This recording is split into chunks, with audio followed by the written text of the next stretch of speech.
Viewers, आज का हमारा टॉपिक है विप्लिश इंजरी। विप्लिश इंजरी होती क्या है, विप्लिश इंजरी की डेफिनेशन क्या है, काजेस क्या होते हैं विप्लिश इंजरी के, विप्लिश इंजरी के ट्रीटमेंट प्रोटोकॉल्स क्या होते हैं, विप्लिश इंजरी के सिम्टम्स क्या होते हैं, अगर कोई पेशेंट आपके पास आता है तो वो किन सिम्टम्स के साथ आएगा। विप्लिश इंजरी के अंदर सॉफ्ट टिश्यू की इंजरी हो जाती है। सॉफ्ट टिश्यू की इंजरी के अंदर ग्रेडिंग सिस्टम क्या होता है, इन सारे सवालों का जवाब आपको आज के लेक्चर के अंदर मिलेगा। So stay tune. Viewers, whiplash injury की अगर हम डेफिनेशन से स्टार्ट करें तो विप्लिश इंजरी क्या है कि आपकी मोस्ट कॉमनली क्या होता है कि इसका जो वन ऑफ काज है कि आप रोड ट्रैफिक एक्सीडेंट के अंदर क्या होता है कि आपकी जो नेक है वो पहले क्या करती है कि हाइपर एक्सटेंशन में जाती है।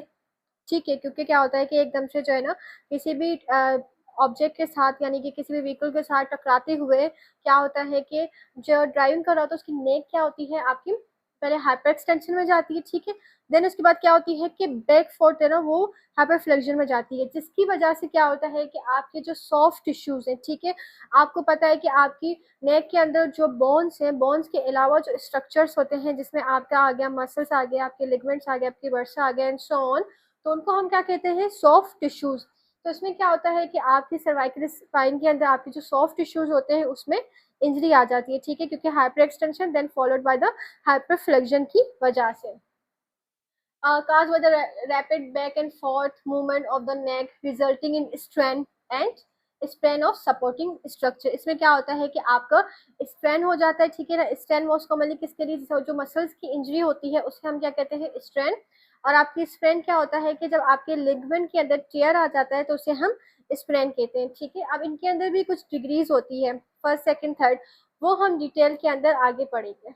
इसके काजेस के अंदर आ जाता है कि rear end motor vehicle collision, जो मोस्ट कॉमनली जैसे कि मैंने आपको बताया कि आरटीएस यानी कि रोड ट्रैफिक एक्सीडेंट जो है इसका मोस्ट कॉमनली काज होता है। ठीक है, उसमें क्या होता है कि आपकी जो नेक होती है पहले वो हाइपर एक्सटेंशन में जाती है, देन बैक फोर्थ में क्या होता है कि हाइपर फ्लेक्शन में जाती है, जिसकी वजह से आपके जो सॉफ्ट टिश्यूज होते हैं वो इफेक्टेड होते हैं। नंबर 2 पे आ गया कि जैसे कि आपकी स्पोर्ट्स इंजरीज आ गई, कोई स्पोर्ट करते हुए आप गिर जाओ, इससे भी क्या हो सकता है कि आपकी जो सॉफ्ट टिश्यूज है नेक की उसके अंदर वो टीयर आ सकता है, वो इफेक्टेड हो सकते हैं।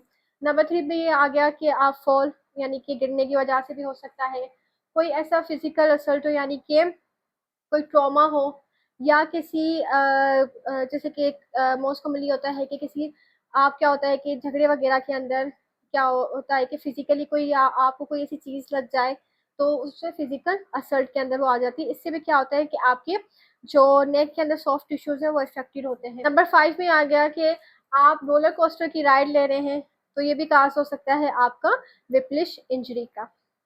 Grading system of whiplash injury के अंदर ये आ जाता है कि इससे आप इवेल्युएट कर सकते हैं कि जो पेशेंट है उसकी कंडीशन कितनी सीवियर है। सो ग्रेड 0 के अंदर आ जाता है कि कोई भी कंप्लेन नहीं होगी और कोई भी फिजिकल साइन आप नहीं देखेंगे।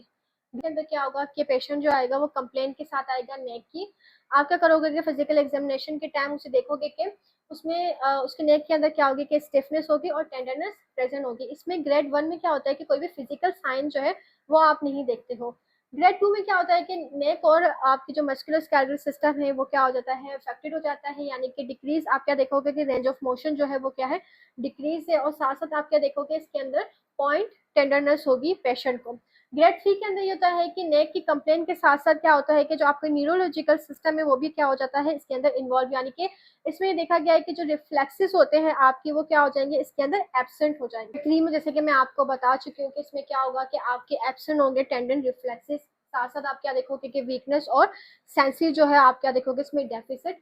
4 में आपको याद आता है कि नेक कंप्लेन के साथ तो पेशेंट आएगा लेकिन उसको क्या होगा कि उसको फ्रैक्चर होगा और डिसलोकेशन जो है आप पेशेंट में देखेंगे। सो वीवर्स, ये रहे आपके grading system of whiplash injury. Viewers, symptoms में विप्लिश इंजरी के सबसे पहले आपका आ जाएगा कि आपकी क्या होगा कि नेक के अंदर पेन शुरू हो जाएगा, नेक में पेन होगा और आपका ये स्टिफनेस होना नेक में शुरू हो जाएगी। रेंज ऑफ मोशन जो है वो क्या हो जाएगी इसमें रिड्यूस हो जाएगी, और हेडेक की आप कॉमनली शिकायत पेशेंट को होगी।